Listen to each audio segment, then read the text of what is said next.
Hi friends, எப்படி இந்த மாதிரி ஒரு சன்ஃப்ளவர் பண்ணலான்னு பார்க்கலாமா?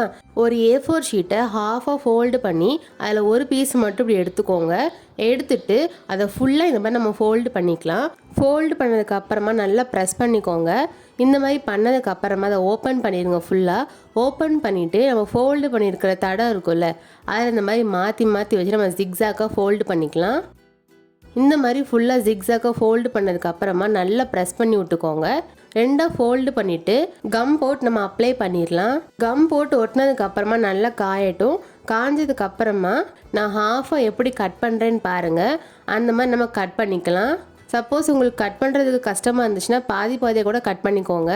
கட் பண்ணதுக்கு அப்புறமா அதை ஓப்பன் பண்ணி பாருங்கள், ரொம்பவே அழகாக இருக்கும்.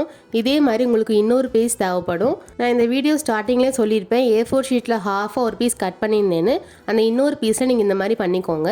இப்போ அது ரெண்டையும் நம்ம ஒன்றா ஒட்டிடலாம். ஒட்டினதுக்கு அப்புறமா க்ரீன் கலரில் ஒரு பேப்பரை ரெக்டாங்கிள் ஷேப்புக்கு கட் பண்ணி இந்த மாதிரி ஃபோல்டு பண்ணியிருக்கேன். இதை நம்ம கம் போட்டு அப்ளை பண்ணதுக்கு அப்புறமா உங்களுக்கு இதே மாதிரி இன்னொரு பீஸ் தேவைப்படும். அதை நான் எப்படி ஒட்டுறேன்னு பாருங்கள். இதை ஒட்டும் போது மட்டும் கொஞ்சம் மேலாக்க ஒட்டுங்க. அதை நான் ஏன்னு உங்களுக்கு கூடால சொல்கிறேன். இப்போ உங்களுக்கு இந்த மாதிரி வந்ததுக்கு அப்புறமா ப்ரௌன் கலரில் ஒரு பேப்பரில் நான் எப்படி வரைஞ்சிருக்கேன்னு பாருங்கள். இதை தான் நம்ம அந்த க்ரீன் கலருக்கு மேலே ஒட்டணும். அதனால தான் நான் உங்களுக்கு சொன்னேன் க்ரீன் கலர் கொஞ்சம் மேலாக்க ஒட்டணும்னு. அப்போ தான் உங்களுக்கு ரொட்டேட் பண்ணும்போது அழகாக ரொட்டேட் ஆகும்.